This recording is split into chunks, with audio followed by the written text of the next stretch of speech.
Hey everyone, and welcome back. We're going to jump right into the market action from December 2nd, 2025. It was a day that saw some pretty big rebounds after, a really shaky start to the week. So, what was behind that sudden change of heart? Let's break it all down. Right, so after a pretty risk-off Monday, investors came back with a totally different attitude. The big question on everyone's mind was what on earth flipped that switch? And the answer really, it comes down to this number right here, 87%. That's the probability the market is now pricing in for a Federal Reserve rate cut in December. This one single expectation, it was the main engine behind pretty much everything we saw. Okay, so the first and most obvious ripple effect from all this rate cut hope was felt in the stock market. After Monday's drop, stocks finally found their footing and started to claw their way back up. And when you look at the details, you can see just how broad this recovery was. The S&P 500, it added 0.25%. The Dow climbed almost 0.4, but look at the tech-heavy Nasdaq. It really led the pack, gaining almost 0.6%. So not a huge explosion, but definitely a solid and, frankly, very welcome sign of stability. And this chart just lays it out perfectly. You can clearly see the tech-focused Nasdaq outperforming the other two.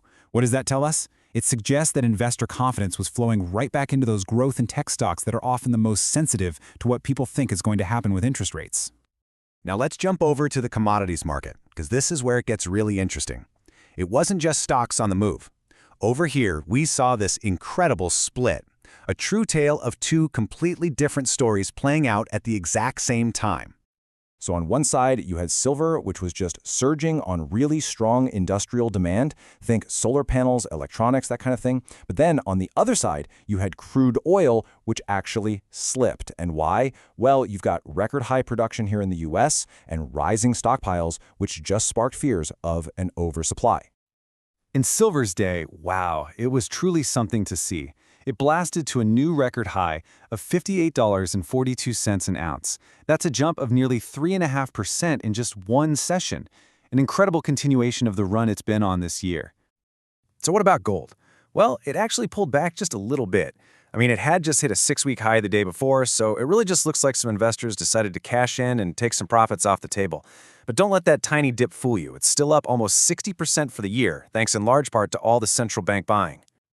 All right, let's totally switch gears and dive into the wild world of crypto. Because after a really brutal sell-off, this market just staged a huge one-day recovery. We're talking about bouncing back from the absolute brink.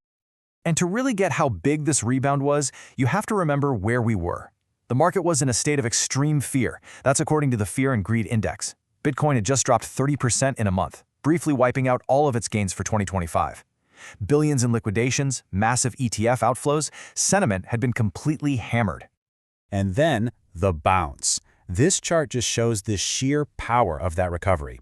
Bitcoin surged 7%, and Ethereum jumped even higher, up 7.4%. For crypto investors, this was just a massive, massive relief rally. So, the really important part is where this puts them. Bitcoin clawed its way back to over $91,000. And, critically, Ethereum reclaimed that super important psychological level of $3,000. It was a crucial hold of support, at least for now. Okay, so we've looked at all the daily moves. But to really get what's going on, you have to zoom out and look at the bigger picture. There are these constant global undercurrents that are quietly shaping all of these trends.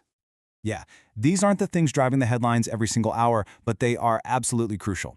These geopolitical risks, they're creating what analysts are calling market fragmentation, and they're adding all these extra layers of volatility that investors just have to deal with. So what are we talking about specifically? Well, you've got the ongoing trade barriers between the US and China, especially with semiconductors, that can mess with supply chains. Then there's the fragile ceasefire in the Middle East and the conflict in Ukraine, both of which add volatility to energy prices. And, believe it or not, even rivalries in the Arctic over resources are starting to play a part. So, what's next? The market has placed this huge bet on the Fed cutting rates. And this quote just sums it up perfectly. All eyes are now on the next PCE inflation numbers. That's the Fed's favorite inflation gauge, and the latest jobs reports. This is the data that's either going to prove the market right or just pour a whole lot of cold water on this optimism. Which, of course, leaves us with the final question.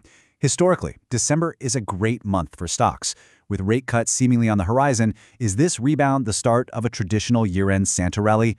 Or will all that underlying volatility and those geopolitical headwinds we talked about just prove to be too much? Well, that's the billion-dollar question that investors are wrestling with as we close out the year.